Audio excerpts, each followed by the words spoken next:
Welcome back to the Rooted in Resilience podcast. Today we are talking yet again about the very important hormone estrogen.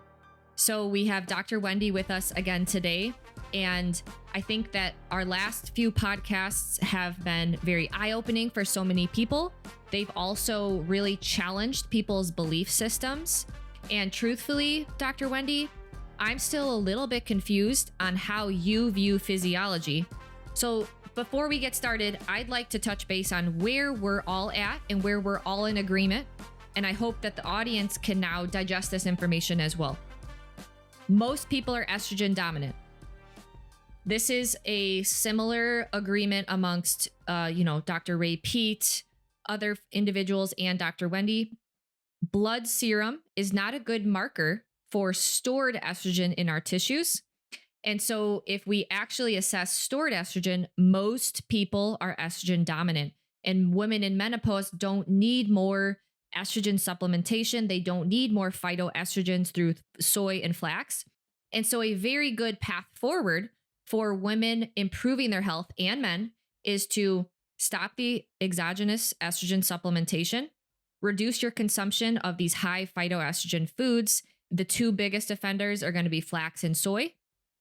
And also make sure that we are supporting our progesterone through progesterone support, whether that's topical cream or honestly, Dr. Wendy, a lot of people have reported good success with Progesterone, which is another form of supplemental progesterone. But I think that that's like our base agreement of we're seeing hormonal problems and those are not going to be solved by estrogen. We're making matters worse. We're kicking the can down the road and making matters much worse that we're going to be dealing with this huge problem in 5, 10, 15, 20 years. The more and more we encourage estrogen supplementation, phytoestrogen intake, and relying more on supplements, when instead we should focus more on supporting the body as a whole system, improving metabolism, because the body knows what to do when it's in balance. So what did you guys think of that summary so far? You nailed it. Okay. Yeah. Okay. No, thank you. Because after the podcast last week, you got a ton of studies. Yes. So we need to address those because these are all manipulated studies, because there are no new studies. Because remember, we always have to go back to physiology. So I want to compare that. Well, let me step back. Go ahead. Sorry. Let's first point out the point of confusion. So Dr. Wendy is much more Chinese medicine focused, more like whole system focused. And so she does have a different view of physiology relative to, for example, Dr. Ray Peat, who discusses many times, aromatase. And there, we received a lot of questions that I am kind of honestly more aligned with. For example, I've seen studies showing that there are estrogen receptors in the skin, in the colon, in the brain. Okay, let's address that. Because how do we shut that down? Remember, I was trained by the leading researcher, the medical doctor, that was not trained by the Rockefeller medical establishment. So remember, they're rewriting physiology books. Okay, that's how they're changing the system. So how do we shut that down? We demand a stain test. You have to prove it. You just don't get to write a paper. Hey, I believe the sky is orange. No, let's prove it. So how do you prove there are receptors? It's called a stain test. So let's repeat exactly what I told you last week. Dr. Hobbins took a stain test of the brain, the skin, the muscles, and the bones. There are no receptors. How does Dr. Hobbins shut down 60 years of doctors saying that? He would say, okay, submit evidence of a stain test of estrogen receptors in the blank. Let's take it a step further. We now know physiology. If there are receptors in the brain, the skin, the muscles, the bone, that means they are susceptible to breast cancer. Estrogen receptor positive breast cancer. Now, do we get breast cancer in the brain, the skin, the muscles, and the bones? No. It gets metastasized. Does it originate? No. If you have receptors in the skin, the muscles, the brains, and the bones, then you are open for estrogen receptor positive cancers. So you have to always go back to physiology.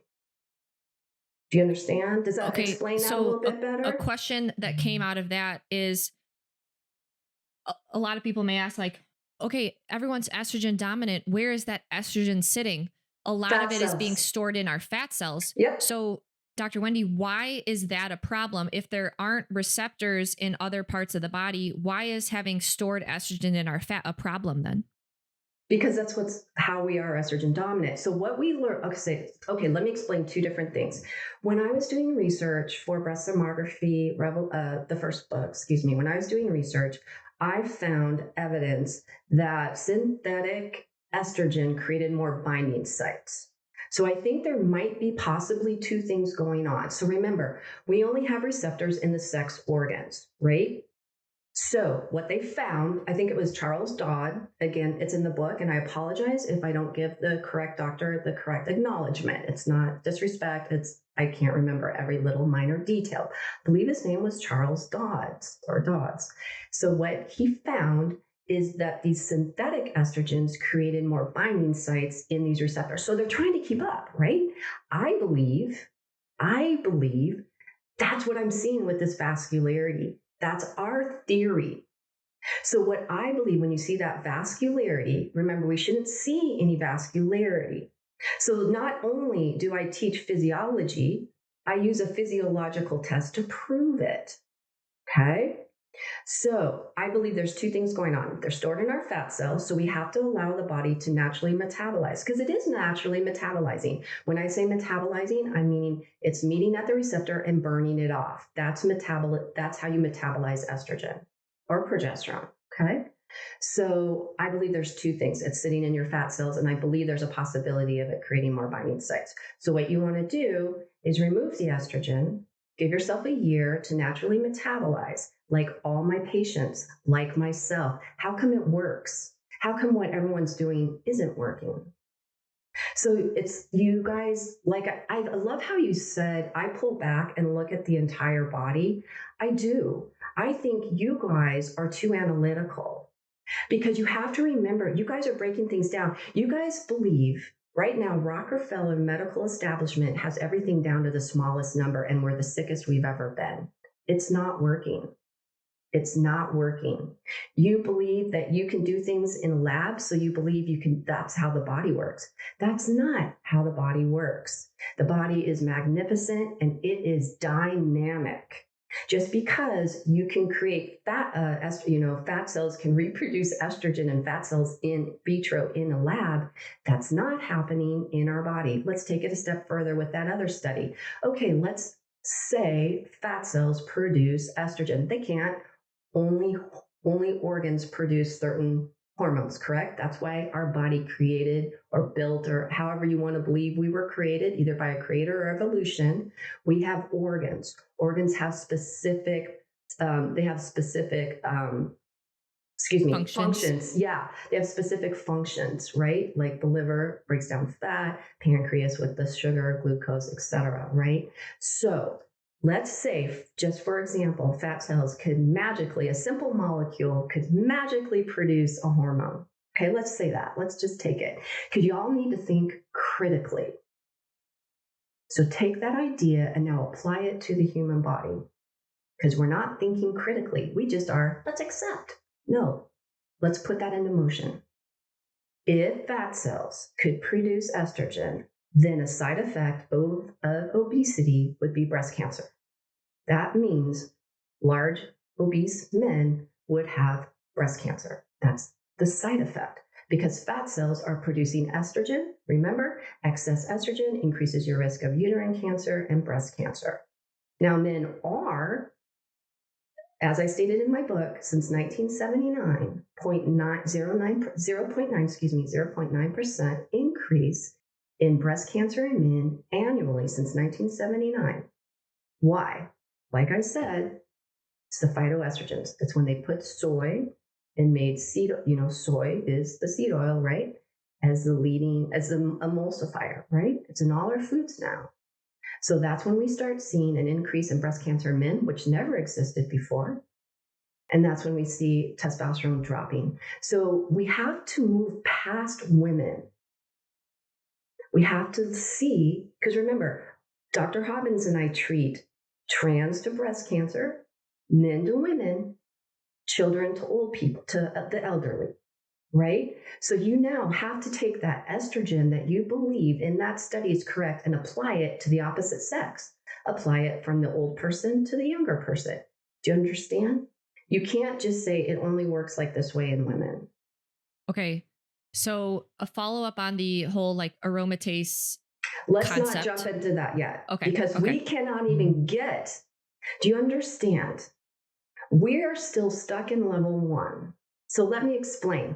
You all, the both of you know what the end game is. This is my 8th book. Ask yourself, let me put it this way. I never intended to be an interpreter. I never intended to be a researcher.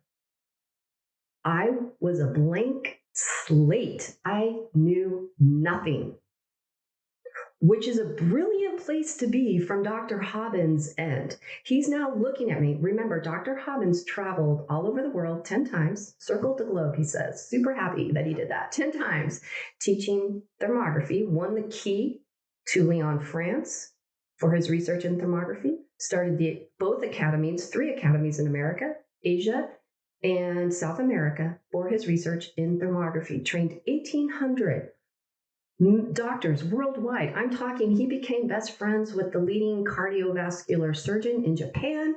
They were best buddies. They loved doing surgeries when they were in Japan together because Dr. Hobbins loves being a surgeon over anything else in his life. Okay? I'm talking surgeons. I walk into his life as he has retired, right? So here's this, he did not, we realized he was retiring. So Martin said, okay, my partner's father is the inventor of the first ever digital infrared camera. That's why we are the leading thermography academy. Women's Breast Academy is because I partnered with the leading the technology, and then I studied with the leading researcher. That's why we're untouchable. We are the gold standard. That's why I say don't get breast thermography because no one's meeting the minimum standard requirements. We haven't even been able to have a podcast about this because we're still on level 1, and that's great. Let's get through level 1 in this podcast. Okay. So I went to Dr. Hobbins, a blank slate. If you listen to my videos, if you listen to read like all my blogs, I couldn't even wrap my head around flax. And if you listen to my videos, Dr. Hobbins finally got so fed up with me because I'm asking him question after question. I'm circling level 1, like at the drain. I'm in the drain, circling. And he realizes either I have to get it or he has to move on and cut me off. Okay. So he said, Wendy, it's your job to, if you prescribe herbs or if you prescribe hormones, it's your job to ensure that they work and you do no harm to your patient. So all physicians should be researchers and not researchers. I looked at manipulated studies and did a meta-analysis and this is what it shows. No, you research. Dr. John Lee spoke with his patients and kept incredible logs, and that's how he coined the term estrogen dominance. That's how he researched. Dr. Hobbins and I use a medical device to see before and after images. You can use mammograms, you can use ultrasounds. You don't have to use thermography, but you have to research. And the reason why you will never win is because even the mammograms prove your estrogen dominance because your breasts are dense. Read my blog. Dense breasts are caused by what? Excess estrogen. So no matter where you go, I'm explaining everything is showing you're estrogen dominant. So back to my story. I'm a completely blank slate. I'm starting to realize so Dr. Hobbins told me to do my own research. I did my first pilot study. You can watch the videos. There's tons of them now. And in 6 weeks, we proved, it was supposed to be a 6-month study. In 6 weeks, we showed increased vascularity. You should hear her side effects. Gained 6 pounds, went insane because she was a naturally hormonally balanced woman. We increased her vascularity in 6 weeks. Remember, thermograms, you can see changes within 30 days. So that's how I fell into it. That's what sold me. Wait, what did you give this woman? Flax. And she didn't know it. Bless her. And she didn't know it. She thought she was going to get better. She thought flax was healthy. I was like, okay, we're going to test it. She's right. Dr. Hub, thank you for making me clarify. I appreciate that. Dr. Hobbins is like, you need to start doing research. So I was like, okay, I'm going to start testing this. I found, my friends are non-vascular. I found a couple and I started testing everything on myself and my friends. Okay. That's how I know things don't work, is I tested them on myself too. So that's no fun to be estrogen dominant and then have to correct it. So I can only imagine the damage I've done to my own body. And Dr. Hobbins has done a lot of damage to his body. Researchers end up researching on themselves. I cannot express that enough. And that's why we know it works or doesn't, because we research on ourselves too. Okay. Well, I also have found that in order for someone to actually care about learning more, it seems like they've had to have gone through some sort of health challenge in order to care. And that's really sad, but that seems to be like where we're at, where no one's going to listen to this information until they are kind of like in a desperate, unfortunately, crap, until it's breast relevant. cancer. Yeah. Infertile PCOS. Definitely. So I want to express to your listeners, you guys know the end game. So let me explain it to you this way. Why did a breast cancer researcher write a book? Okay, so breast thermography revolution. This is how you prevent breast cancer. Breast cancer is preventable. Breast cancer is an environmental disease, right? We've proven this with what? Physiology. Okay, so this is how you prevent breast cancer. Well, real important there. I think that Dr. Wendy may have different beliefs on physiology than what many people have heard prior. No. There's not beliefs. There's only physiology. Remember, they're rewriting. I think what you're going to go is so what doctors, there was this belief breast cancer, that cancers are your fault. Somatic. Exactly. No, it's your genes. It's somatic. Right. It's not. So I'm so glad you went there. Look at our brains. We're linked. Okay. Thank you for saying that. So what I like to say, I don't want to spend time on that. There are so many other wonderful doctors out there explaining to you, no, it's not you. The body's perfect. It's environmental. There's so many other doctors that are explaining that. Okay. And that's what I'm always trying to tell women. It's not your estrogen. Remember how you always see my meme? You're perfect. Yeah. We're perfect. Our estrogen's made for us. That I'm so glad you brought this up. This makes me so angry. They convinced women that their body is creating something that's killing them. Can you believe that? Do you know how infuriating that is? When a breast cancer patient comes to me, I have to say, look, we need to find out what caused your breast cancer. Let's go through your supplements. Let's go through your food. No, it was me. What? That's so sad. That is so sad. What? What are you talking about? No, your estrogen. Yes. So they have convinced millions of women that their body gave them breast cancer. That's astounding to me. That makes me want to cry. So do you see what I'm up against? Yeah. There's a lot of fear. Heartbreaking. There's so much fear. There's so much fear that like someone's broken. Like someone has a belief that they are broken. Yes. And that's really hard because it can be really daunting to think about these things. But what I was going to say is like in your book, the thing that I found most fascinating is like, guys, Dr. Wendy has so many powerful success stories. Thank you. Looking at those thermography images, the differences in the breasts are just like, wow. And you just see it doesn't work. If this is, okay, it's just page after page. Thank you. You brought me back to what I originally wanted. It's so hard you get off topic because there's so much information in my head I'm trying to get out to you. No. So what I wanted to say was, no matter what, let's look at the thermograms, because I was a researcher. And then I started getting Dr. Hobbins retired after a couple of years. I got all his accounts, all of them. Now he is now the leading researcher. He's passed it on to me. I am now the leading researcher. I have all his accounts.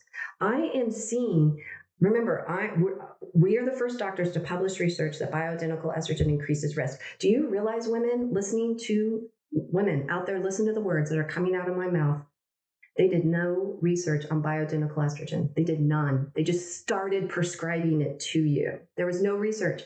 I provided the research showing it dramatically increases your risk of breast cancer and uterine cancer. So imagine, this is what I say almost every time when I'm doing I owe you guys more videos. I promise I'm going to make some more thermography videos. I've got them all lined up on the top of my screen. They're all your free time. All your free time. Yeah, it's going to happen. It's happening. I promise. I'm going to do them this week. I swear to gosh, it's happening. So Labor Day, that's when I'll get some work done. So what I'm saying is every day I sit in front of these thermograms with thousands of women who are using bioidentical estrogen.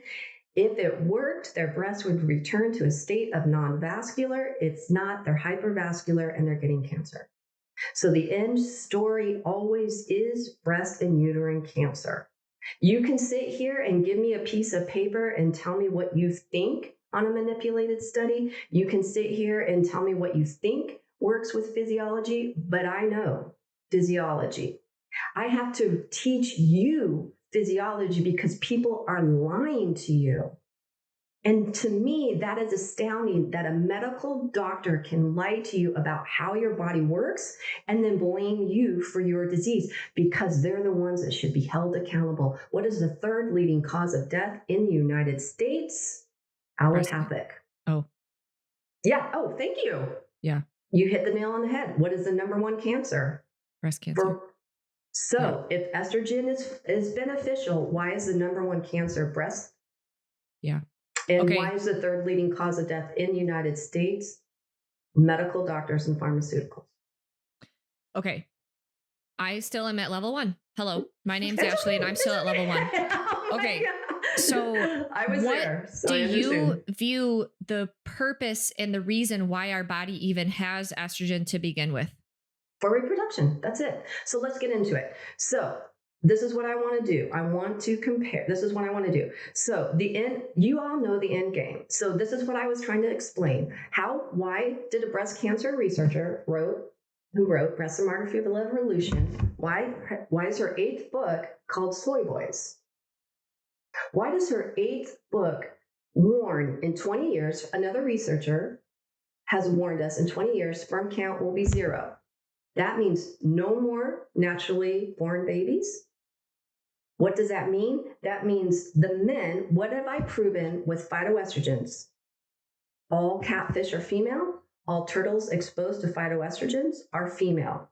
What this means is there will be a dramatic, 11 years ago in our first book, I warned you that there would be a rise in the feminization of men. Remember, in 2013, there was no word of non-binary. In 2014, I explain in my book, I had 3 young women come to my clinic. Their parents brought them in. These young girls described themselves as asexual. There was no term for non-binary. And I think I discussed this in our other podcast. So I'm like, what? I'm not understanding. I spent so much time just speaking, allowing these girls to talk to me, and I would listen to what they described. They all sounded like 50-year-old menopausal women. So I'm like, wow, here we go. So what has happened? 11 years ago, I said, we're going to see a rise in the feminization of men. So now we're here. So what does this research with the soy boys mean? It means men, we're going to see a continuous rise in LGBTQ, continued rise. So the people that are trying to say it doesn't exist, it exists. Okay? And not only that, men are going to be sterile. If there is a man, he's either going to be, if a man does exist, he's going to be LGBTQ, trans, or sterile. Okay, hold on. Pause right there. Dive in there. Okay. We can't. We still have to get to level 1. I still want to bring us back to level 1 because the end story, and now this is other researchers, what I'm trying to explain with soy boys, if we can't wrap our mind that it's the phytoestrogens, it is the xenoestrogens, 100%. But remember, the xenoestrogens are nanograms. No one is addressing the true root cause of the feminization, infertility, sterility, and breast cancer. It all comes back to phytoestrogens. I am constantly asking, why is our research ignored? Why is our research suppressed? Why is no one listening that it's the phytoestrogens? Because 1 gram is 1 billion times stronger than a nanogram of a chemical. Can I insert one thing there? No, you're good. I wrote an article last week for my next Mercola article, and I found some pretty interesting research that talks about polyunsaturated fatty acids, PUFAs. So soy is very high in PUFAs, especially omega-6 linoleic acid. And the polyunsaturated fatty acids have double bonds, and those are very unstable. So they're very susceptible to oxidation. And so when a fatty acid molecule oxidizes, it's kind of like a car crash. So there's debris everywhere, right? And there's a lot of damage that's caused. A high oxidation of polyunsaturated fatty acids has actually been shown to cause DNA sperm damage and also just like damage to the organs as well. And so I personally believe that potentially a rise in polyunsaturated fatty acid consumption is also negatively contributing to damaging the machinery required to properly produce the right number of hormones. So I just like to add that little... That's a separate assault. So that's a separate assault. Plus what you're saying. Interesting. But they're together on soy. So with soy, it's like, that's what I'm trying to say. Why is no one... Here, what they did. You have to remember, the Rockefeller medical establishment is brilliant. What did they do? They did chemicals, and then they did health. So they're attacking the woman because we're emotional. We're emotional, correct? That's why it's so much easier for me to work with men. I explain something and they're like, what do you mean it's going to make my balls shrink and I'll have a small penis? They'll do anything. Right? And I'm not being rude. I'm like, this is amazing. They're like actually listening to me. They're compliant. I love men. Because I've been, for 16 years, I'm just emotionally exhausted from dealing with emotional women. Right? I want to just speak truthfully. I want people to hear. I want to move on. I want someone thinking critically so I can move quickly. I want to move them quickly. I have women that have been coming to me for 10 years that still doubt what I say. It's taken them 10 years of thermograms, and they are like, oh, those are the women you're talking about. In like when you read all my all the reviews, those are those women. They're like, oh, it took me, I don't want you spending 10 years, 5 years, 2 years even, wrapping your mind. We need to fast track because it's your children, ladies, that I'm talking about. It's your children. You're an adult. I don't care. Eat your soy, drink your soy milk. I don't care. I am worried about the future. You're a grown-up adult. That's what I'm trying to say. You can make decisions for yourself. I'm worried about your children. Let's look at your children. Again, we have young girls suffering with PCOS. That was unheard of when I was a child in high school. Children are now being born estrogen dominant. That never existed before. That's why we're seeing severe issues. When I tell you these children, why do I stand up for the gender dysphoria and the trans so much? Because when you talk to them, it's normal to them. When I tell you the LGBTQ will take over this world, I am not lying. People say they're mentally unstable. They're not. They're hormonally imbalanced. So it is a social contagion right now. 85% of it is a social contagion, but the 10% that are non-binary, trans, or whatever, when you talk to these people and you listen to them, you have to have compassion because it's normal in their head. My girlfriend was bipolar growing up. My best friend, 8 years old, bipolar. So I dealt with someone that was a bipolar my entire life, right? It's normal for her. Does that make sense? Like, start looking at things start thinking critically. Start looking at the small numbers. You guys are all stuck in a lab in small numbers. It's not working. Pull out. Look at the grand scheme. Look at your children. Look at your neighbors who are trans and non-binary. Listen to how they talk to you. You guys I don't like how one side, they're both attacking. Everyone's hyper emotional and everyone's attacking everyone. And I always remind everybody, I'm neutral. Let's stay in the middle. Let's stay neutral and listen to both sides, right? Let's hear how this person talks. Let's hear how this person talks. And because I understand physiology, if you all take a moment to learn physiology, you can now see the end game is Queer Planet. Okay. That's a documentary that the people are saying that came out. There's a documentary called Queer Planet. And that's what they're hypothesizing is that... It's not, no. They say it exists. And I'm telling you, it's coming in 20 years because no one's listening to the researchers. Along those lines of like physiology and soy boys, can we just dive in there briefly? Level 1 for me. Yeah. So, okay. If estrogen levels are high in a male's body, their testosterone level is automatically going to be low. Is that right? Yes. And so it's kind of like a scale. You can't, if estrogen's high, testosterone can't be high. Exactly.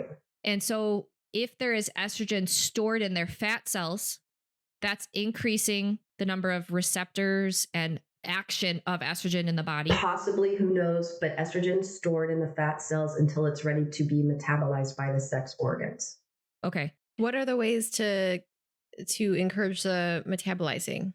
Well, for men, it's really easy. Okay, so for example, right now I'm seeing an increase of breast masses in men. Breast masses in women is not normal. We've normalized it. People think it's normal to have fibroids. That's insane to me. We should not have fibroids in our we should not have fibroids or masses in our breasts, in our uterus, or on our ovaries, which is PCOS. Okay, PCOS is not chin hair. PCOS is severe.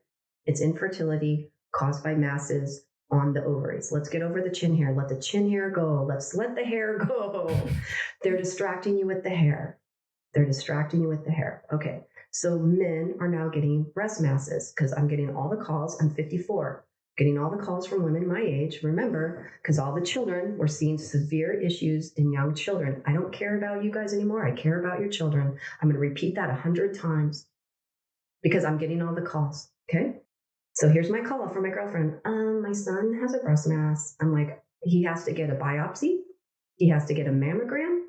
And he has to get a CAT scan to see if there is a tumor on his pituitary. I'm like, absolutely, yes, do all that, 100%, because that's how you can have these extreme endocrine disorders is a mass on the pituitary. Okay, that's like if a woman still is menstruating at 60, she probably has a mass on her pituitary.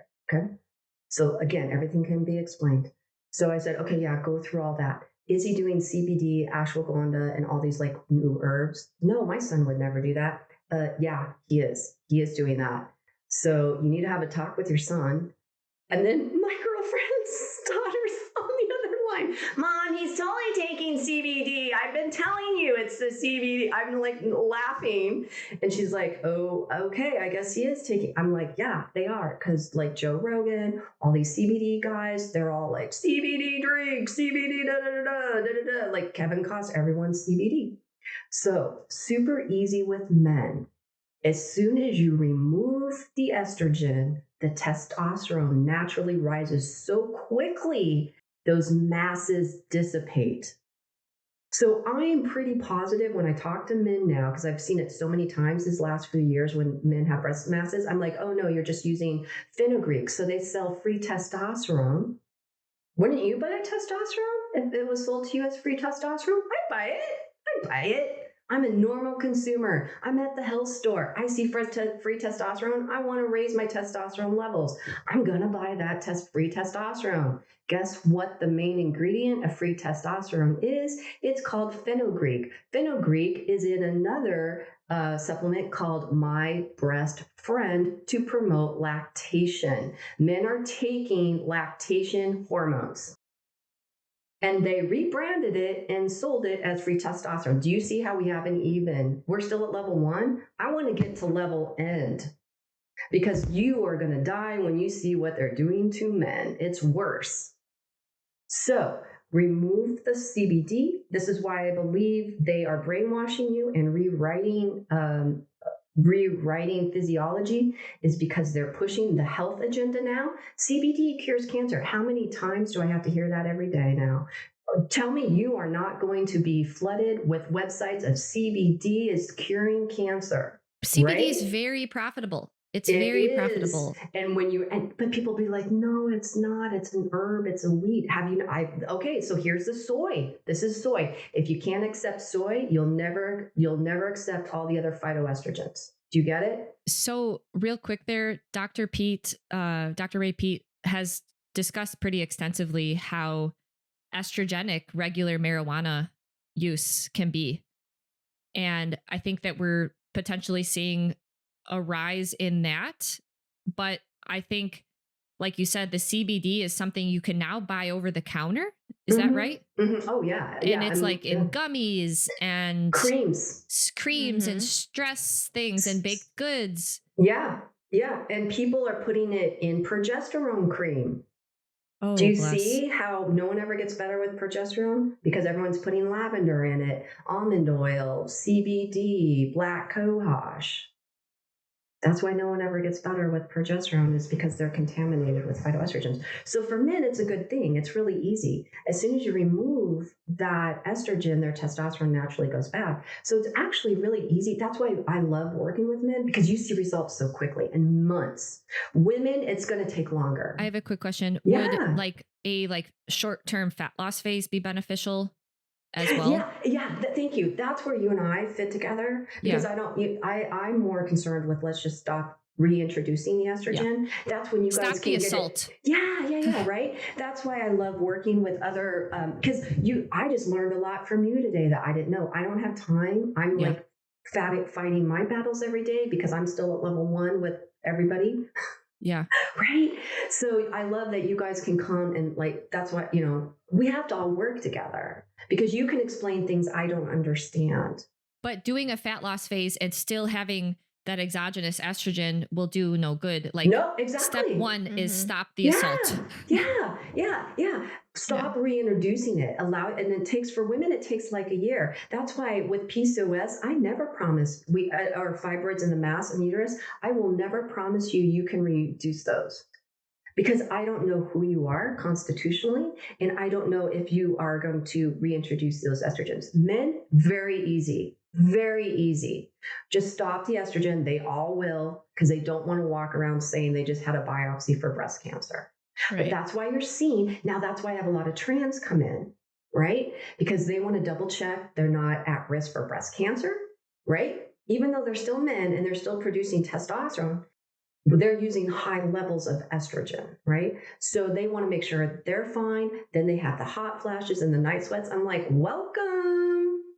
You thought it was going to be fun. And it's cute. You know how they do you watch them and they're doing their makeup and they're excited. And I'm excited for them, honestly. I'm like, good for them. They're becoming who they are, because remember, that's who they are. It's normal for them. I'm excited for them. But they're like, I'm dying, the hot flashes, the night sweats. I'm like, okay, that's where I work with them, just to tweak that so it's not so bad. But they are truly suffering. That's why I'm saying we cannot allow this anymore. We have to end gender dysphoria and trans, because they're actually suffering. That's not normal to have to require hormones every single day to maintain who you are in your head. Do you get that your children are suffering? That this is not right? That's and then I get so upset because every doctor, there's not one doctor telling you the truth about testosterone. I believe, I've never said this till just a couple of years ago. I've never been I'm, you try to be, let me put it this way. Do I believe in conspiracy theories now? Yes, because I am the head of one of the largest conspiracy theories, and I can't believe I'm saying that. Do I want to be this person? Why is there no other doctor sticking their neck out? Why is there no other thermographer sticking their neck out? Because none of them have the guts. Yeah. It was only Dr. Hobbins and I. Because we were the only one that had the guts. We were the only one fighting for women, men, and children. There's not one other doctor out there. And it infuriates me that all these doctors are out there selling testosterone. It's not. They're selling you estrogen. They have no idea how testosterone works, and they're making everything worse. Do you understand the level of how we're being lied to? We are still at level 1. If we can't get past level 1, we will never fix our children, and we will be living in queer planet. I see. Our earth is not meant for queer planet. There are only 2 genders. There are only 2 genders right now. That will change because we've been convinced that the physiology and the hormones. So just circling back to the beginning when Ashley had all these other questions, I understand where like her questions are coming from on maybe different.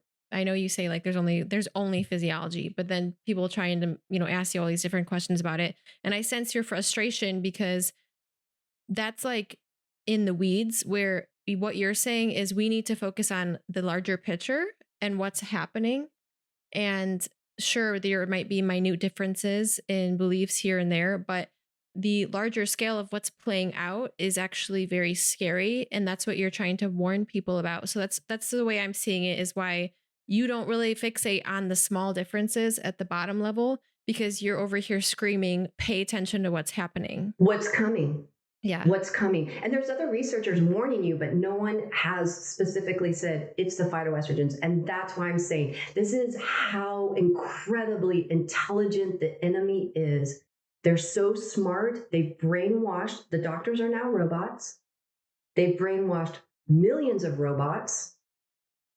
They've manufactured all the studies. How is this? So this is what I included in my Soy Boys. How do you get all these manipulated studies? Because remember, the editor of the Lancet and the New England Medical Journal have both come out and said the majority of studies are manipulated. So they've already stated that. I've written that in both books. That's been stated years ago. So how does that work? Well, the pharmaceutical companies pay the doctors to write their name. The pharmaceutical companies do the studies. The doctors write their name. There's plenty of other people discussing this. I'm just also showing you this, okay? So all the studies are manipulated. Ashley, when I tell you, just turn off your comments on the studies. I no longer accept studies. In 16 years, there's never been a new study. All the studies, actually, all you have to do, this is when people send me studies and I just read the title, I'm like, okay, it's the same study, fantastic. I text them this book or this book, because there are no new studies. They're just remanufacturing the old ones. Okay, but so one question that I think is important from the last time is we said we were bringing up pregnancy and how estrogen rises during pregnancy, and you said that it doesn't. No, that's how you have miscarriages. So, okay, then can you explain the chart? So then they sent a link to the chart. It's all fake. It's all okay. So let's explain. So what's happening? Let's just explain what the patient I had yesterday. So my colleagues come in, and I see what's unfortunate is I'm having to remind my colleagues to practice Chinese medicine, to get back to Chinese medicine, to stop being manipulated by Western medicine in our own medicine. We don't look at things like Western medicine. We look at things completely different. I'm like, go back to tongue and pulse. Go back to tongue and pulse. Go back to tongue and pulse. Same as saying, go back to physiology. Go back to physiology. Same thing, right? So again, my colleagues don't like me because they've been brainwashed. Okay, so I had a patient yesterday. She's a Chinese medical doctor. She's like, I've had 3 miscarriages. I'm like, yes, you have. Look at all the hormones you're on. You're on flax. You're on, oh my gosh, I can't remember them right now, but she was on milk thistle, dandelion, flax, and I want to say turmeric. Now remember, flax, so a quarter cup of flax seed is 20 birth control pills. And I go, well, now think about that.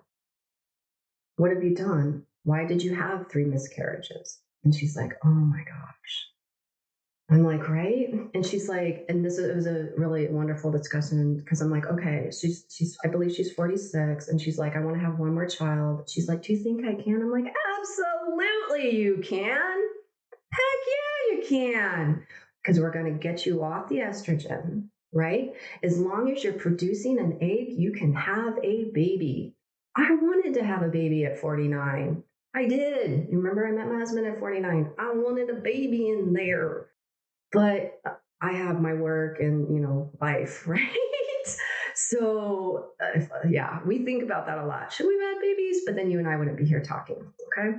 So, yes, you can, if you are producing an egg, you can have a baby. I am here to support you on that path. The problem is you have to be hormonally balanced, because I don't want that child born estrogen dominant, because now we're back the same issues. So I'm like, allow yourself a year to metabolize your estrogen, use the progesterone, we'll come back. She's capable of, taking care of herself. We'll double check. Then you can start, trying to have a baby. So no, what they've done is they've rewritten physiology. Nursing cows do not produce milk, do not produce estrogen. That's why there's no estrogen in milk. Nursing mothers do not produce estrogen. Why? Because if a mother was producing estrogen as she was pregnant, she would be causing estrogen. The estrogen would affect the fetus. If she was producing estrogen while she was breastfeeding, that means she would be producing another egg. That means she could be pregnant while she was breastfeeding. The body has safety mechanism to protect itself from multiple pregnancies. Does that make sense? Okay. So then Yes. that does make sense, but where does this massive, so ovulating women have 30 to 100 picograms per milliliter estrogen. Oh, I love this. Yes. And then pregnancy trimester 3 is 6,137 to 3,460. They're just that. Now that could be, this could be interesting. You know what that could be? What if that is the excess estrogen from the environment? And what I'm saying is, remember you sent me this information with little children, adolescents, premenopausal, postmenopausal estrogen levels. I'm like, that's what I'm looking at. Is this? Yeah. I was like, this proves what I'm saying. So this is when you search Google. Dominant. So what that means, so there's two things. That is absolutely false. That's not our estrogen. That's environmental estrogens. And it's exactly what I'm saying. We're becoming queer planet. So that's frightening. Like you said, the body is perfect. So we naturally have the right amount of estrogen and progesterone. So would you say that during pregnancy, your progesterone rises, but that natural amount of estrogen is just remaining steady then? No. There's no way. Okay, this is great. Let's go back. Remember, I need to send you that picture of the ovary. I'm so sorry. It's okay. We're busy girls, aren't we, ladies? Yes. I know. So thank you. Can I tell you how much I love our Wednesdays and our discussions? I know. It means the world to me, because there are women out there, and this is what I say. I'll get to that, but here's where I'm going to have to say this again, Ashley and Sarah. We're going to have to divert. Don't be afraid to cut ties. Don't be afraid to stay on your path. There are going to be women that are going to follow us. Yes, it's 16 years, and in 11 years on Instagram, I only have 1,000 followers. But those women have changed their lives, and that's all that matters, right? So we might be small, but we have dramatically changed the lives of those women. Yeah. So we can't be afraid to divert, right? So, and I apologize, I just got off track because I'm just loving our Wednesdays and our discussions. So what I was saying is, like you said, the human body is perfect. So we naturally, without the exogenous sources, have the right amount of progesterone and estrogen in balance. So during pregnancy, if progesterone is rising, what does your natural estrogen do? Right. Okay, thank you. Okay, so let's go back to the ovary in the old physiology book. Fantastic. So when remember the follicles, you have 1 to 30 follicles fighting for dominance. Only one follicle wins. That's when you get that estrogen, those follicles. So progesterone is now at 300, I think we're doing 300 milligrams of progesterone by the end of pregnancy, I believe. It's in my book, and that's why I wrote it in my book, because I do forget things. So let's say, since we are no longer creating, the follicles aren't fighting for dominance, we're no longer creating egg, there is no estrogen. There can be no estrogen. If estrogen is made, there are several things going on. It's going to affect the fetus. The fetus could be possibly non-binary, or we are affecting the testosterone levels of that fetus. There can be no second pregnancy, right? You're pregnant. So there is no estrogen. So you're saying that current physiology textbooks are saying one thing, but they used to say that estrogen production stops during pregnancy. Has to. Because there cannot be another child. To save the child, to save the mother. Our bodies have safety mechanisms. Now, I think what's going on, and what I'm starting to realize too, and I appreciate you when you share things with me, is what I'm realizing is what I'm saying. Everyone's born estrogen dominant. Everyone's estrogen dominant when they're breastfeeding and pregnant, because they're all doing ashwagandha and CBD while they're pregnant and breastfeeding. I had a naturopath. I had a woman that was breastfeeding doing a parasite cleanse with flax and primrose while breastfeeding, overseen by a naturopath. I almost had a heart attack on the phone. You're doing a parasite cleanse while breastfeeding. So this is how harmful these doctors are if they don't understand what the harm they're doing to their patients.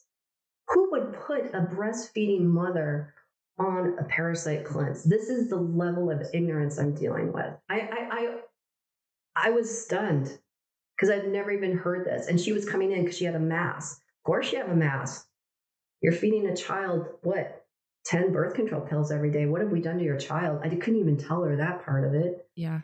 I'm like, do you see why I'm freaking out? Like I'm screaming and crying on the inside and trying to remain a calm professional doctor on the outside. That's me right now. I'm screaming on the inside while I'm like trying to have a professional conversation with you guys. Yeah. It's so hard because these are the things I'm hearing daily. Yeah. Remember when I said, if you all could see what I see every day, you'd be screaming at the top of your lungs. What would you do as a person, as a human being on this planet, if you saw breast cancer every day from soy, from CBD, from flax? What would you do as a person? Would you stick your neck out and try to save your fellow human being no matter what it cost you? Yeah. Because there's no one else doing it. Yeah. Yeah. But I was put on this earth to share this. And remember, I do not have a superior intellect. I am a normal person. If a normal person, remember, Dr. Hobbins actually was brilliant. And I feel bad that he's not here and he can explain things better, or we can listen to his wisdom and how he explains things. I wish he was. That caused a lot of depression for me when he passed, because I am all alone and I'm a very normal person. But if a normal person is the smartest person in the room, we are living in a scary world. Do you get what I'm saying? Yeah. If Wendy is the smartest person in the room, it's not the world I want to be living in.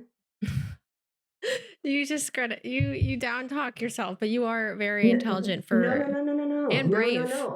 That's what You're very that's brave. The only thing that is what I believe is that keeps me going. Dr. Hobbins always said, I'm not down talking myself. I am being this is my truth, Ashley, as Ashley will say. This is Dr. Wendy's truth. I'm the girl next door. That's why my friends and my family cannot accept the things I'm saying. They're like, Wendy?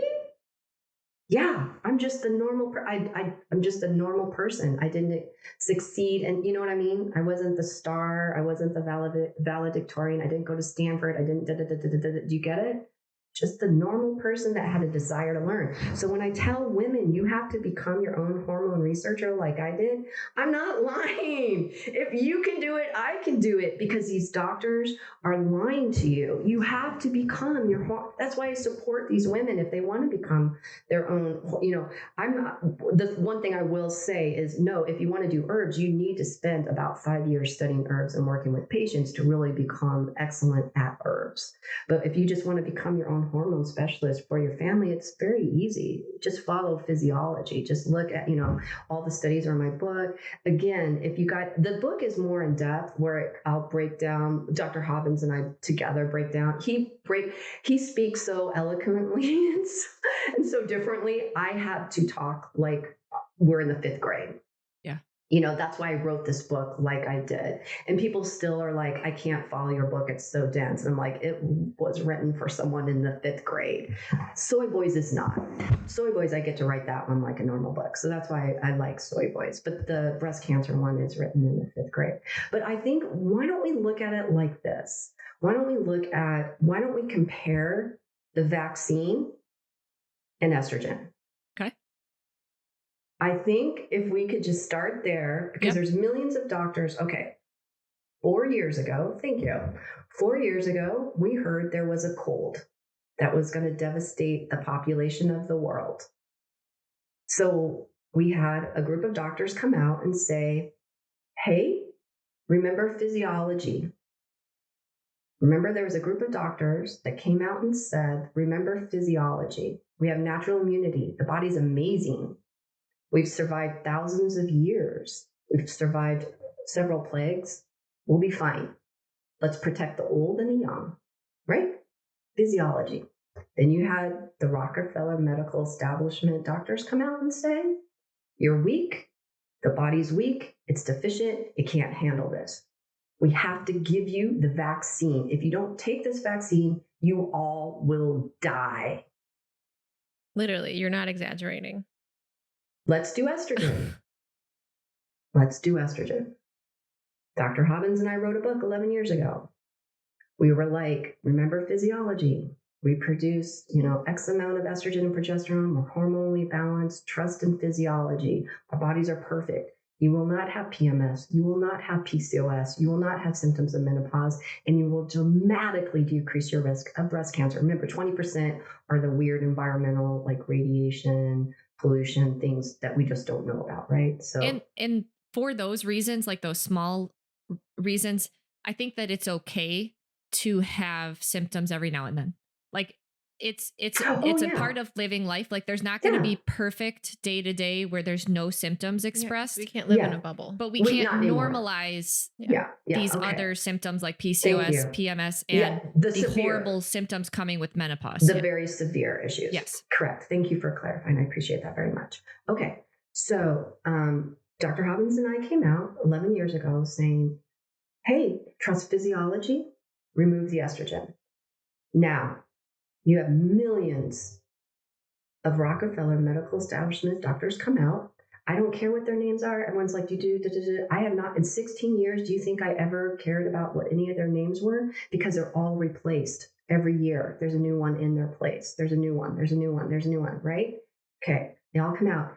You will have dementia. Your heart, your skin, your bones. It's going to age you. You need estrogen. I must give you estrogen. Your body can't handle it. I have to help you. I'm trying to save you, right? They're doing their job so brilliantly. What is their job? Fear-mongering and to sell. Okay, so now we have that. Now let's look at statistics. Now let's look at the studies. So the studies came out for the cold, for COVID, right? And they were like, look, this vaccine is 100%. You're going to be saved. We're not going to have any issues, right? Now you have the doctors come out.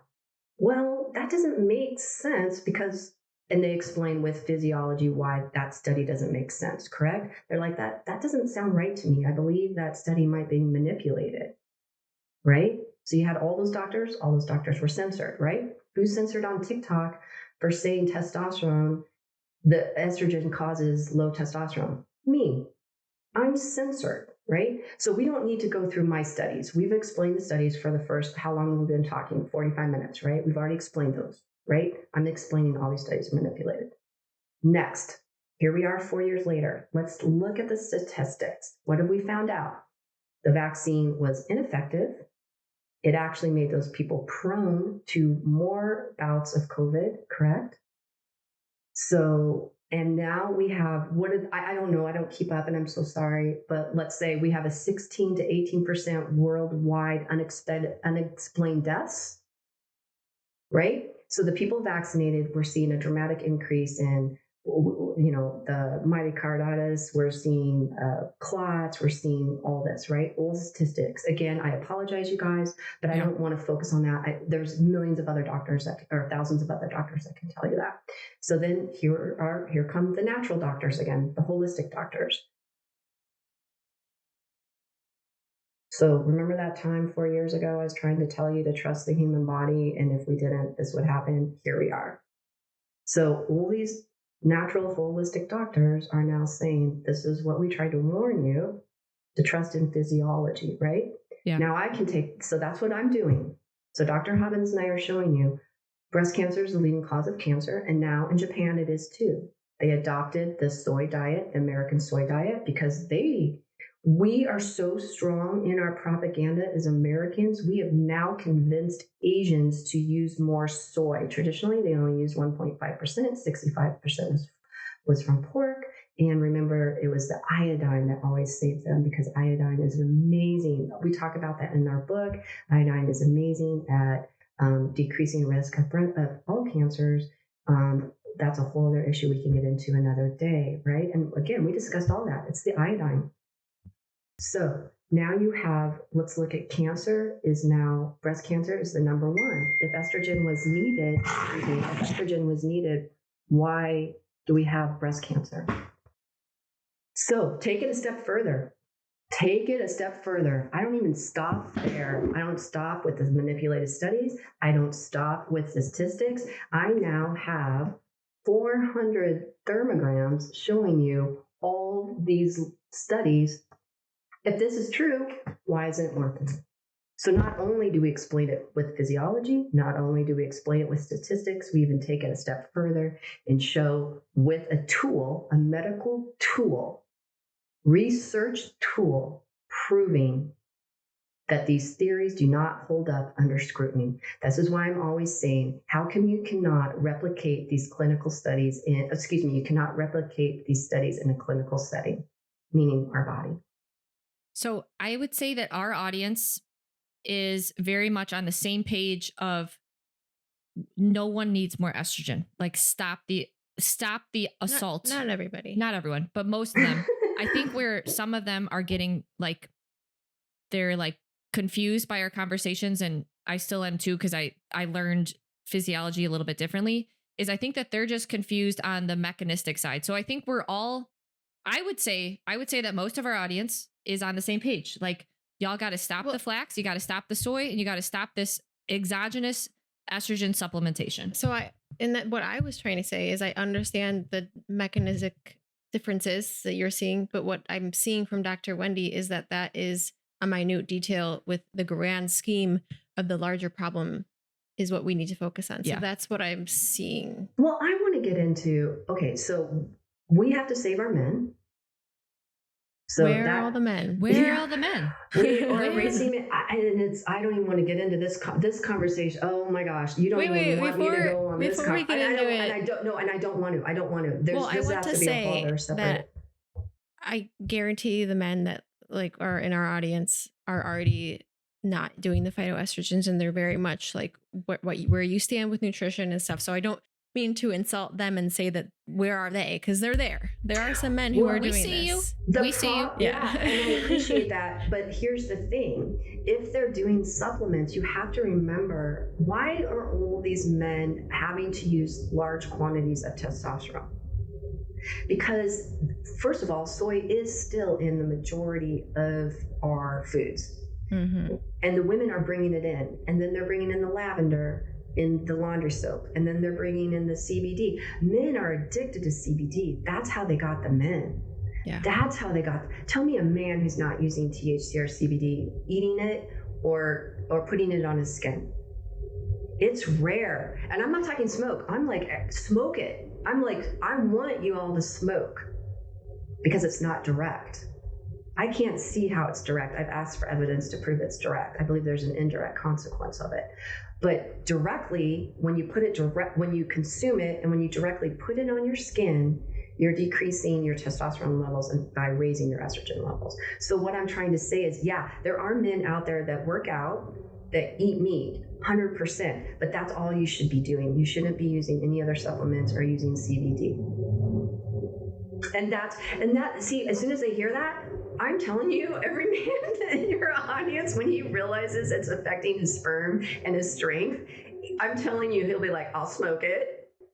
Well, not even that they need to smoke it, more so just stop with everything else. Just stop with everything else. But I supplements really quickly, if I could ask. Yeah. Like we talked about, I think 2 episodes ago, you were saying you liked the female organ blends. Is the same apply for the male organ blends? Yes. So now, yeah. So we have, my husband and I, we have these things like grow some balls. So that's how we're selling our balls. Mm-hmm. I have a wonderful connection with balls. Yes. Grow some balls. Grow some balls. Grow a pair. Get some balls. So that's you do our like whole those thing. Yeah. Okay, that's what even now. And I don't want even. So there's a lot of women that just need a little bit of testosterone, but I can't even tell women this. I can't even tell women to start doing balls, testicles. It's a joke, right? But if you want to if you want to naturally raise your testosterone just a little bit, like menopausal women, you could also be consuming the testicles if you wanted. Just maybe like a smaller dose. Yeah. No, you'd have to, no, it is such a micro dose. Yeah. You would have to macro dose to like even see huge differences. Oh, okay. But I think what I'm trying to say is basically what I'm saying is let's go back to what they've always done naturally for thousands of years. They ate the entire animal. Yeah. The women ate the uterus, the fallopian tubes, and the ovaries. The men ate the testicles and the penis. But not every day. Well, there's not enough for it every day. Yeah, exactly. Yes. And you're not even supposed to eat a liver. You're supposed to eat one liver, a 6 ounce, what did we say, 4 ounce, 6 ounce liver once a week. So even, okay. I think it's, if we can come to like a base understanding of, for someone to move their hormonal profile in the right direction, there's some base principles that you have to dial in first before we get into any of these other potential things. And the first is to stop the assault. So assess all the supplements that you're taking, literally everything, and all the food that you consume regularly. Like, are you consuming a quote healthy multi-grain bread from the store that contains flax? Like, assess everything you're eating. And that's the most important thing. Are your supplements potentially giving you more phytoestrogens like ashwagandha? And well, I think an easy list to reference is on your website, right, Dr. Wendy? Yeah. Okay. And then I'm doing, everyone wants the estrogen free guidebook, and I need to get that. I need to make that book and make it longer, post it to Amazon, but I'm going to do a course. I think where I'm going to take the estrogen free guidebook because I sold out. So I'm going to do a little course for like $9 where you can see, so it's the entire little micro book. Yeah. So just so you know, this big book, all my patients were like, are you kidding me? It's like an encyclopedia. I'm like, exactly. It's an encyclopedia. Yeah. So I wrote all these little books. So I'm trying to get all my little books rewritten. Okay. So it's a nightmare. So I think I'll do an estrogen free guidebook course. That would be great. But you guys, like I said, for 11, this information, I believe life-saving information has been free. Yeah. For 11 years, I've been posting and blogs. Yeah. For free. It's all there, you guys. It's just go into my link tree. You don't have to buy a single thing. It is all there. The website. Thank you, Sarah. Bullet points. Boom, boom, boom, boom. Just bullet points. Boom. Exactly. Yeah. So I think that's like level 1, like stop the assault, because that's a huge change that we've seen in the last 100 years. And then I would say potentially level 2 would be maybe be like strength training and fat loss, because if you have more fat than muscle on your body, that's more reserves for your body to just stuff the estrogen somewhere. And so the more that we can body recomp and increase muscle mass and reduce fat mass, less estrogen overload, improving whole systemic function. Exactly. And that's what Breast Cancer Boot Camp, the chapter 12, 11 years ago. I went through all that. See, I love that you guys are not you in particular, but I love that the medical or the new, I don't know, are finally catching up to what we were always saying. In my book, I'm like, stop with the cardio. After the age of 35, I used to run like 2 miles, every day. I've worked out every day since I was like, 20, right? Obviously I have to. So, I mean, I don't have to, but obviously you want to, if you want to remain healthy, let's say. Okay. Live an active lifestyle. Thank you. Okay. After 35, I said, stop with the cardio. It's too much for women over the perimenopause over the age of 35. Go into strength training and live a normal, active outdoor life. Go outside, sleep, work out, eat well. No one could believe that the leading researchers were saying, go outside, eat a balanced diet, work out, get some sleep, touch your feet to the ground, and, sauna every once in a while, to get rid of the fat, naturally detox, right? Yeah. They couldn't believe it. They're like, no, what do I take to remove estrogen? What do I take to reduce estrogen? Stop using it. No, what do I take? I need the pill. What's the pill? No one could believe it's so easy. And I find that astounding. All day long, all I do is tell women to eat, sleep, and I changed their, their workouts a little. I don't know if you probably don't even know this. I was actually an athletic trainer. I went to school. I worked at SDSU through my Chinese medical school as an athletic trainer. I specifically moved from New York to San Diego to go to this school to become an orthopedic acupuncturist. They were the only ones that taught it in the United States back then. Wow. It was that's what I specialize in, is orthopedic acupuncture. It's microsurgery. I don't even, oh my gosh, if I could just go back to acupuncture, my partner is the leading acupuncturist in San Diego. It's just this amazing, just so you guys know, there's like 1,000 types of acupuncture. Like everyone's different. That's why I'm like, find someone that you resonate with, because there's so many different types of acupuncture and Chinese medicine I don't know how to explain. There's just different types there is. So I don't want to get into it, but then you also resonate with that person. Yeah. So I loved being an athletic trainer. So I'm coming off being athletic trainer, do this, flip over, blah, blah, blah, da, da, da, da. So I'm very tough on my patients because I got to get them back out there. These are the kids that are playing all the, this college sports, blah, blah, blah. So I'm very tough. But when I came at breast cancer, you can't be like that with women. Yeah. And that's what my partner says. He's like, you're not an athletic trainer anymore, Wendy. You're hormones and you're dealing with women and you can't treat them as like a coach. They can't handle it. They're hypersensitive from the estrogen and you're making all our patients cry. Oh my God. I'm like, because I'm telling them the truth and I want the best for them and I'm making our patients cry. He's like, you have to change if you want to go into hormones. He sat me down. He's like, you're so tough, because I was raised tough. Like my poor husband. I always like, I know, I'm sorry. Am I being Jim Sellens again? Because I'm like, there's no rest. Let's go. Let's push through. Let's do this. Let's get it. Because that's how I was raised. I was raised very tough because, that's Alaska. So that's like level 1. That like, I think assessing your diet, supplement routine, and exercise routine, and sleep routine, that's like level 1. That's how the body like literally was designed. Yes. However, now we're in this confusing modern environment, and that's when exogenous progesterone can come into play. But until you fix that. Yes. It's so easy. Yeah. And I apologize. I rambled. Oh, no. It's so easy. Yeah. It's so easy. And I honestly care about you. I do. I really do, ladies. I'm still really hung up on one thing that we talked about earlier. Yeah, bring it, lady. Even if serum estrogen, so that we've talked about this in the last podcast, serum estrogen is not representative of stored estrogen. Okay. So even if we don't believe that that's an accurate representation of estrogen levels in the body, however, if you compare relatively a non-pregnant woman to then when she's pregnant, why is there a dramatic increase in estrogen levels seen in her body when she is pregnant and actively growing a baby? I think what I'm starting to realize is it is the exogenous estrogens.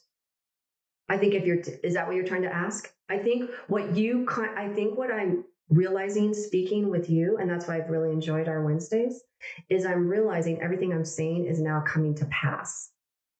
So, that's why I have to say, This is why I'm always saying, I don't like these Dutch tests, blood tests with my patients or saliva, because it's not accurate of who they should be. For example, maybe tell me if I'm wrong, or tell me if I'm not answering your question. I may not be answering your question. That made sense to me. Let me explain it this way. So we know we don't make estrogen anymore after menopause. Okay, so now we know estrogen and progesterone are only sex hormones that we were taught in physiology. They're only for reproduction. We don't make them till we're 14. We stop making them when we're 50. Let's just approximate everything for simplicity. So we no longer make estrogen. Now, why are all these women coming in with all these tests showing that they have estrogen? I'm like, well, it's showing that it's not your estrogen because you're not producing. It's showing that I'm correct. It's the bioidentical estrogen using. It's the ashwagandha. It's the chasteberry. It's the vitex. It's the dandelion. It's the milk thistle. It's the turmeric. It's showing that you have excess estrogen due to the environmental estrogens. I believe that's what's also going on. Does that help? Am I explaining things correctly? So something to relate to that is like they've changed a lot of different lab ranges. Like what's normal now for thyroid hormone is different than what was normal or optimal 10, 15, 20 years ago. So perhaps that's what's happening. Let's say you right now went in to get lab blood work and you had estrogen levels of something. Let's just say 100. I'm just 100. And then when you are pregnant, you go in and get estrogen levels tested and it's like 4,000, 5,000, 6,000, like very much elevated during pregnancy. Use me in the future as a case study because I will be off all the estrogens and we'll see what happens. I just am confused why that's happening. That's all I'm saying. If it shouldn't be happening. That's what's causing all the miscarriages. That's what's causing all these issues. Is if that's true, let's say it is true, let's take it as truth, right? That means it's exogenous estrogens. It's not being produced by the human body. It can't be. And that's explaining the rise in infertility and all the miscarriages. How many miscarriages are women having nowadays? That's not normal, you guys. Women had 12 children. Yeah. 12. Yeah. So that means... Could it be the body accessing the stored estrogen at that time and absolutely. Releasing it? Yes, ma'am. Yes, ma'am. Yes, thank you. Potentially tapping into... yes, absolutely. So something that is well known in pregnancy is like the body is preparing for the baby and it needs more energy. And a lot of women talk about, oh my gosh, I lost my butt when I was growing a baby. So the body is pulling fat reserves. Yes. Maybe it's got to release the estrogen. And it's got, exactly. And then think about it. So let me put it this way. So normally a normal woman only makes 200 to 300 picograms of estrogen normally, right? Just normal throughout her cycle. I don't know the levels. Okay, that's about normal. So a picogram is one trillionth of a gram. Okay, so picogram is 1/1,000,000,000 of a gram.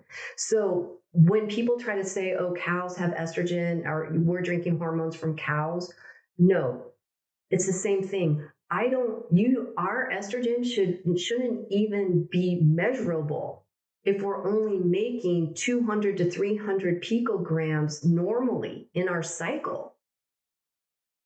So we shouldn't even be seeing that much estrogen in the blood.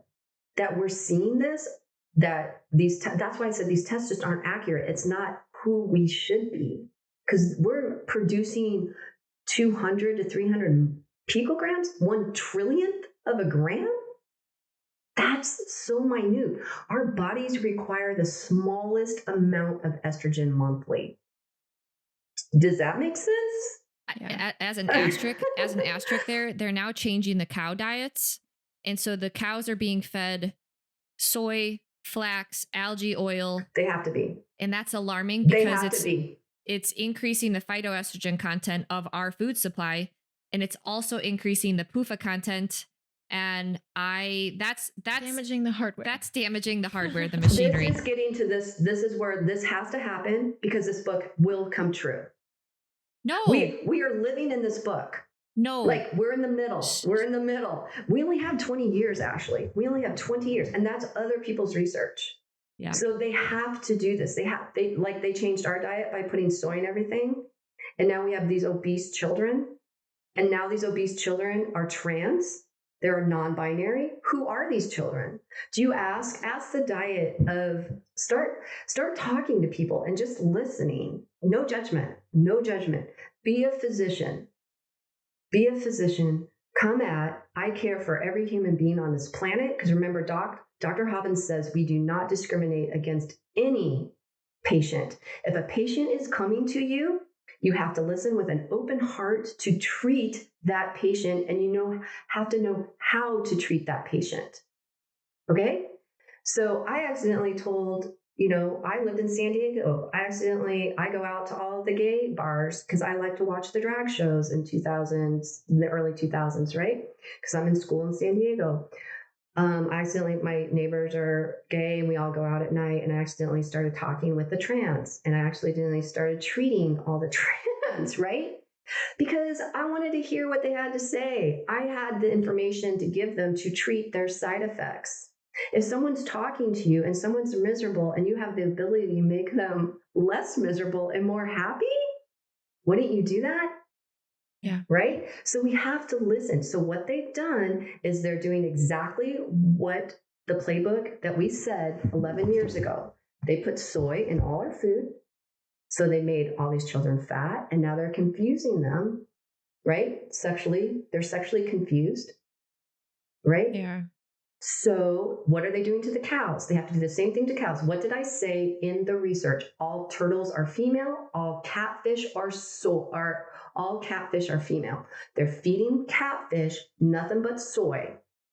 So all the people eating that why? Because it gains weight. They're easy to take care of. There's blah, blah, blah. The reason why it's financially viable to have soy catfish is like the research was fascinating when I read it, and I can't remember all of it right now. So that's what they're doing. They have to do that with the cows. Why can't we find chickens that are flax free? I was going to say, I think it would make sense to do that to chickens too, because then you get more egg layers. Less roosters, which people see are useless. And see, which they're not. I love roosters. I'm not like, and that's what I'm trying to say. I don't understand all that. So I love that you guys can come behind me and say, yeah, you're right. That's right. But how come I cannot find eggs that are flat? I can, because thank gosh, my farmer is amazing. And I'm like, that's one of the reasons we live in Tennessee is we wanted to be around farms again, So this is what's happening is our food supply is now all phytoestrogens. So yeah, if we don't accept level 1, we're moving to queer planet. We're changing the animals and us. Yeah. Sorry, I didn't mean to interrupt. Oh no, it's okay. I think like now we've just gotten a taste of your larger message. And I think next time we should dive even deeper into that because. Well, then let's get into the questions. Because we can't move forward until we help the women conceive. Yeah. Right? So now this is the fun part. I want to help. Okay, so now the women, my patients, now 2 or 3 years in, they're like, oh, okay, right? Now they're ready. Now they're like, okay, why does this happen? How do I fix this? That's the fun part. Let's now help the women not have PMS, not have symptoms of menopause, and be fertile, right? Yeah. So we can have wonderful naturally hormonally balanced children. So the first couple episodes are going to be like necessary prerequisites. And then we can dive into other questions. Well, should we have people submit more questions? Yeah. As always, submit more questions. I would love that. If you guys, I think I shared this. I've always wanted a talk show, like where people just call in and I just answer. But we can't have a talk show until we establish we're all estrogen dominant. Estrogen deficiency does not exist. Estrogen does not affect the skin, the muscles, the bones, the brains. Those people will never accept it, just like they won't accept the vaccine studies. You got to let those people go. So when someone starts giving you all these studies, and you can just look really quickly in my book, oh, she covers that. Just send them the book because it's covered in the book, right?